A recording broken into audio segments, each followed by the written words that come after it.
Hey everybody, before I get started, I just want to mention a couple of ways that you can engage with me on a more personal level. I have a few avenues set up and I keep focusing on one, and I figured why don't I make a short little video talking about all of them real quick before we get into these episodes. So first thing, Patreon. There's a link in the episode description, in every episode description to the Patreon, as well as a video on the feed called Major Announcement that has all the details of what each tier offers and how much they cost. I implore you to check that out. I offer a lot of cool shit for my patrons. Second thing, the Discord channel. There's also a Discord link in the episode description and in every episode description. I have multiple channels set up there for each show that I'm covering, and it's a great way to just engage with me. I have a channel set up for MMA talk as well. I'm a big MMA fan, so if you're an MMA fan, you can check that out as well. There's a link to the Discord in the episode description. And then lastly, the Facebook and Twitter. Social media. Follow me on there. I post news on there. When I say news, I mean like, hey, I'm stopping covering this show. Hey, I'm starting covering this show. Let me know what you think about this. I do live watches of things on Facebook where like I'll check in and say I'm watching so-and-so show, and then I'll like live comment while I'm watching it, and that'll be cool if maybe you watch that show too and you want to watch along with me, or you're watching it later and you will see my thoughts, which are usually pretty entertaining because I'm usually pretty high when I'm writing them. So check out all those links in each episode description, and let's talk about this episode. Peace. One mic. Yeah. All I need is one mic. Yeah. All I need is one mic. Hey everybody, welcome back to One Mic, and today I'm here to talk about Season 2, Episode 5 of Apple TV's Foundation, entitled The Sighted and the Seen. I like this episode title because it refers to what we learn about these mentalics, aka the sighted, but I like the idea of feeling seen too. So Delvin Bond, who we meet in this episode, she says to Gale that it's ironic she's sighted but unseen by her guy, and I feel like Delvin is, no pun intended, trying to form a bond with Gale that is going to rely on that feeling of everyone else makes you feel unseen, but I see you. I kind of feel like that's where they're going with that. It feels very manipulative to me from Delvin Bond over Gale. And I think it's safe to say that my concerns regarding the silliness in the first 3 episodes can be put to bed. This is yet another incredibly strong episode that I think is really meant to get your orbital rings spinning loosely like a shackle around your brain. So at the end of the episode, we meet these mentalics, and they're led by Delvin Bond, who they all collectively appear virtually unstoppable, and they have plans to put a stop to the second foundation on Ignis, and we're definitely going to talk about them. Then you have the stuff throughout the episode surrounding Empire and the editing of memories, and I just found that shit completely fucking fascinating. Like, if there's a mental version of a hard-on, that memory shit was my Viagra. Like, I totally love that stuff. I thought it was really great. So, let's break down what happened this week, and I'm going to start with the Empire stuff because, as I've been saying all season, that's where the good stuff is. So, Sarah learns from Mark Lee, remember that's her mole on the inside, that the assassination attempt was in Day's bedroom, but they never get footage from there or access to Empire's memories. So Sarah decides to use her vast multitude of fineness to get into his bedroom and poke around, no pun intended. And before I even talk about this scene, I just wanted to point out how ridiculous it was that Demerzel like grabbed his dick, gave him like this "go get him, tiger" kind of wink and a wink in the gun. And she's like, "Think of me," before she leaves Day to fuck Sarah. I thought that was really weird. Like, one of my complaints from early on that still remains at this moment is that the show feels it's decidedly more juvenile it has decidedly more juvenile characterizations of both Demerzel and Day. And they're not bad. I don't dislike Day or Demerzel. I still like them. Well, as much as you can like a character, but they're less than they were last season. Like, Day is often like an immature child, not a scary badass like last season's Day. Hell, in this scene, he just doesn't seem to even know how to carry himself around non-robot women. Like he brags on his belongings like a teenager, talking about how people only live because he wills it. And then after all that big talk, when it's finally time to get it in, he seems kind of like aloof and kind of clumsy. And again, I'm sure this is intentional. And in general, I like the idea of being able to see different versions of Day each season. All I'm saying is that Season 2 version is significantly less cool than Season 1 version. Not bad, just less cool. And I think that's an indisputable fact that no one's going to argue that. Like, no one's going to say Day is equally as cool this season as he was last season. That's the only point I'm making. But I digress. So Day discovers that she's there to poke around, and an argument that includes lots of accusations that it turns into an engagement. And I think that was supposed to be funny. It didn't really land for me, but whatever. To that point, I felt like this episode in general tried to land a lot of jokes that I mostly didn't find funny, but I will say I liked when they met with Tellum Bond, and she was still identifying as a child, and she asked them to do like their symbol and introduce themselves, and then Gail does it correctly, and then Harry does like this half-assed lazy version of it. Then Salvor's like, Salvor, like she doesn't even say her name. I thought that was actually a pretty funny line, but I digress again. Anyway, after the argument, we learned that apparently Demerzel did in fact have Sarah's family killed, and she says that there's no trail that leads back to Day. I have a theory about how that's possible, and we'll talk about that at the end, but yeah, I just wondered, did Demerzel do it herself and then erase the trail, or was it done by someone different and she still erased the trail? Anyway, after this scene, we flash back 30 years to what is our present day Dusk, but when he was Day and was wooing a younger version of Rue, which is Sarah's assistant, handmaiden, whatever. This is an interesting and unique way, I think, of incorporating a flashback that I thought was kind of cool. It's like, hey, want to watch our memories? Play flashback. I don't know. I just thought that was kind of cool. Then they come back to like present day. She's like, can we rewind to this? I'm like, okay, well, it's a creative way to just, it was just a flashback to give us information from the past. But that was a creative way of doing it. I thought that was kind of cool. We see that Dusk and Rue are watching this memory in present day, like I said. And we learn that she, after she leaves this public space with Day, she's like, after I took your hand, she has no memory of it further until she's on a transport back home with a full bank account and a bite on her shoulder, which you can see because after she says, like, I left with a bite on my shoulder and a full bank account, Day's like rubbing on her arm and his hand moves at that time. You can see the bite like right here, like the scar from it. We also learned that Dusk muted his aura before they had sex back when he was Day in that flashback. And I feel like this is relevant since his aura didn't work when he was attacked.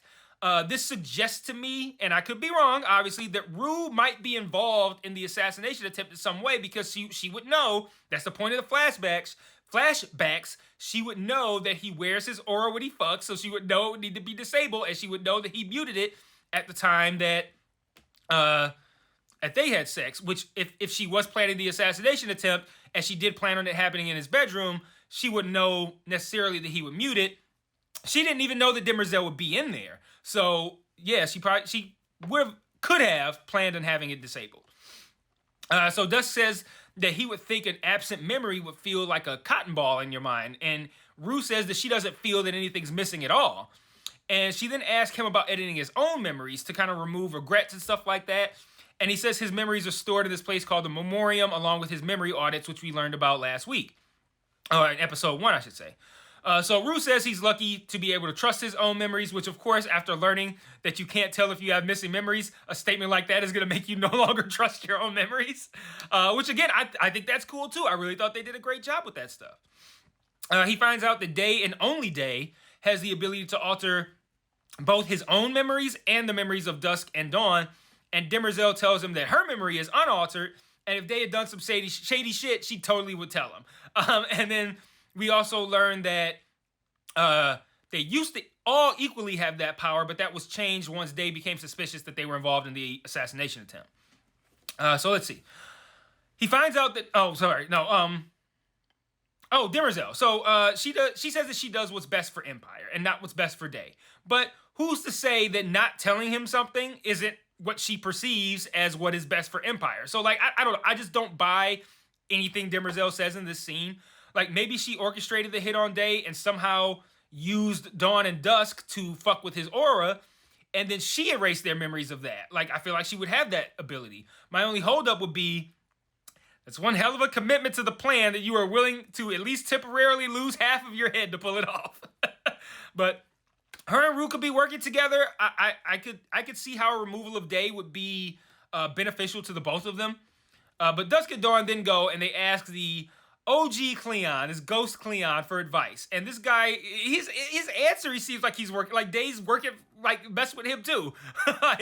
So they ask him if it's kind of like part of his divine plan, like if it meets his approval, that they would have exclusive control over the memories. And he doesn't even answer that question. And he's just like, y'all's natural state is unity, so you shouldn't even be jealous a day right now. And I'm like, jealous? He said envious, but like, you should like jealous a day. Like, I don't know. It sounds like something Dave would say in order to defend having sole control of their memories. I'm like, what the fuck, man? He's just like, and then he says like, my many temperaments are accounted for, and I only tell y'all what y'all need to know. Bye. And I'm just like, he legit sounds like he's been altered too. And I don't think that's the case, but like, I mean, it could be like Demerzel went down there. Demerzel went down and like turned his switch from like helpful to unhelpful. Like, maybe that's what happened. Like a little toy that goes from test to like play mode. Like he turned Cleon the first from helpful to unhelpful. Oh man. Finally, Dusk and Dawn go to retrieve their memories, and they see that all the Cleons aside from the OG one have significantly fewer memories. So the question is, does he have more memories because he led a significantly more eventful life being the first Cleon, or have all subsequent Cleons had memories essentially taken away, which is what Dusk seems to be implying, and if so, to what end? We won't find out too soon though, as Dusk states that he ain't doing shit till he has leverage, and I personally find characters being smart to be quite refreshing. That's a good idea. So yeah. Super interested in this whole thing with the altered memories and how this will factor into the attempt on Day's life. Great stuff in the Empire plotline as usual. I also thought the Shag stuff was really good this week too. Which is another complaint I had about the first 3 episodes. A reminder from last week. I just realized we're on episode like 5, and I referred to something from like episode 1, and I said last week. But I think they did drop like 2 or something like whatever. I'm gonna spare myself the excuses. I fucked that up. Anyway, if you don't remember from what I do actually believe was last week, I see it might not have been. I don't know. SHAG was my acronym for Salvor, Harry, and Gale. I know you typically you don't put the prepositions in the acronym, but it made a word, so and is staying in there. So when I say SHAG, Salvor, Harry, and Gale. This episode opens with us seeing Harry and Raish having the time to kill me conversation, to which Flesh and Blood Harry wakes up and again sees a vision of Raish, and a vision of Raish that lays a pretty accurate guilt trip on him. He says Harry doesn't care about anybody, and that they're all just points on a graph to him, which I thought was a really cool line. Scathing accusation and also quite true. He says that he was Harry's son and Harry let him die. Now, for a split second, now you guys remember, I really hung up on when Harry said psychohistory was the only child of his that survived. I was like, oh, he must have been talking about Raish. I made a big deal out of nothing. But then Raish finishes his statement. He's like, I don't know why I'm surprised. We both know it wasn't the first time. And just like that, Harry's dead mystery baby is back on the table. I feel like I'm probably the only person who talks about this show that is talking about Harry having this dead mystery baby. Like, this is a big sticking point. So we then learn some interesting stuff about Harry. One, he can bleed, as evidenced by when he pokes himself with his knife. He's also a clone who picks up on their scopes, whereas Callie on Una's world did not. So he's like a real guy. He's a real boy.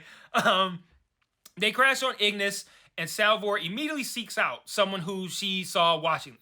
She finds Hugo, who we remember from season 1, and I instantly went from enjoying this episode to hating it. Like, they're just gonna bring back everybody with raggedy ass excuses, like, oh, I was in a pod too. Like, I don't need everybody from season 1. That's what irritated me about, like, I don't care if Harry's flesh and blood or not. At least I didn't then. I do now. But after this episode. But, like, I don't care about that. I don't need Jared Harris to be a flesh and blood character on the show as long as he's on the show. So I'm like, don't bring back Hugo with this raggedy ass reason. But, so imagine my excitement to find out that it was in fact not Hugo, and it was a projection from the aforementioned Tellum Bond. So Shag gets attacked, and they take a nap after being told to unthink their minds, which I thought was pretty cool. And when they awaken, they find Tellum Bond, like I said, first projecting herself, identifying as a child, and then as her normal self. We learned that her and her people are called Mentalics by some. They're called Sighted by others. She was the first to arrive on Ignis and has been telepathically reaching out to others to bring them there as well. It's kind of like a safe haven, including Gale and Salvor. Not Harry, though, because he's mentally incomplete. Like, I like how she turned him figuring out that the girl's projection, that the girl was a projection. I like how she somehow turned that into an insult. Like, yeah, you only figured that out because you're mentally incomplete, so you heighten your other senses. Like, how do you turn that into an insult? Like, they didn't figure it out. Anyway, we learned that Tellum has essentially been doing recon on their minds. and was responsible not only for the Hugo projection, but for the race one at the beginning as well. She's also been poking around, learning about the Prime Radiant, which she says they are trying hard not to think about. She plans to find it, destroy it, and stop the Second Foundation. Now, so I have one theory too. I think she's also responsible for the vision of dead Salvor that Gale saw. Here's why. So we hear when they arrive that she knows Salvor. Remember I said they did the lazy instructions? She's like, Salvor.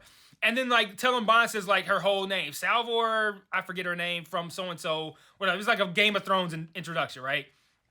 We also know that Gale is grappling with not being able to do anything to impact Salvor's death. Now, what if Tellum projected the visual of Salvor's death, knowing that it will work because it's her daughter, and Gale knows her visions come true? So it's like, you know that this is going to work to manipulate this person.